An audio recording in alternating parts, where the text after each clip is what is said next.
Europe 1, Le grand direct des médias. Initial TV. Et le sociologue François Jost est toujours avec nous dans ce studio et on retrouve Tom Villa pour Initial TV. Salut Tom. Bonjour Thomas, bonjour à tous. À la télé ce soir, vous allez regarder Camping Paradis. Et oui, c'est ce soir sur TF1 à 20h50. Alors déjà, Camping Paradis, qu'est-ce que c'est ? C'est une série où Laurent Ronac incarne le patron d'un camping et il se déplace tout le temps en voiture de golf. Donc gros budget électricité. Non, attention, parce que le camping est très grand, pas de méprise. Hein.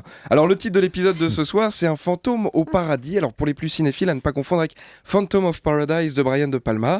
A priori, on sera plus proche de Casper que de Palma ce soir. Hein, je préfère vous prévenir. Justement, c'est quoi l'histoire ? Alors, je vous lis le scénario. Qu'est-ce que j'ai foutu de mon post-it ? Ça y est, je l'ai. Alors, un mystérieux... Ça tient sur un post-it, c'est ça ? Oui, et encore, on était là, j'aurais pu écrire deux épisodes. Alors, ce soir, un mystérieux fantôme sème la panique au camping Paradis. La barrière de l'entrée est bloquée et empêche les vacanciers d'investir les lieux. Donc, grosse tension dès le début de l'épisode. Si vous avez aimé X-Files, a priori, c'est pour vous. Et si la barrière de l'entrée est bloquée, avant de crier au fantôme, peut-être, et d'appeler un mec qui fait du spiritisme, faudrait peut-être appeler le mec de la maintenance pour regarder si le moteur de la barrière n'est pas mort. Enfin, en tout cas, je continue le résumé. Une voix provenant de l'au-delà demande de l'aide à André. Donc c'était peut-être pas un fantôme, c'était juste que Karine du mini-club appelait le petit Kevin qui faisait une annonce dans le haut-parleur. Le André, il était à son 5e pastis à 10h30 du matin et pour pas passer pour un con, il dit entendez voir. En tout cas, attention, le gros nœud scénaristique arrive, un phénomène accueilli avec scepticisme par Tom, alias Laurent Ronac, qui a d'autres chats à fouetter. Tu m'étonnes, il a un apéro avec les amants et un bijolet avec les Hollandais, il y avait du pain sur la planche.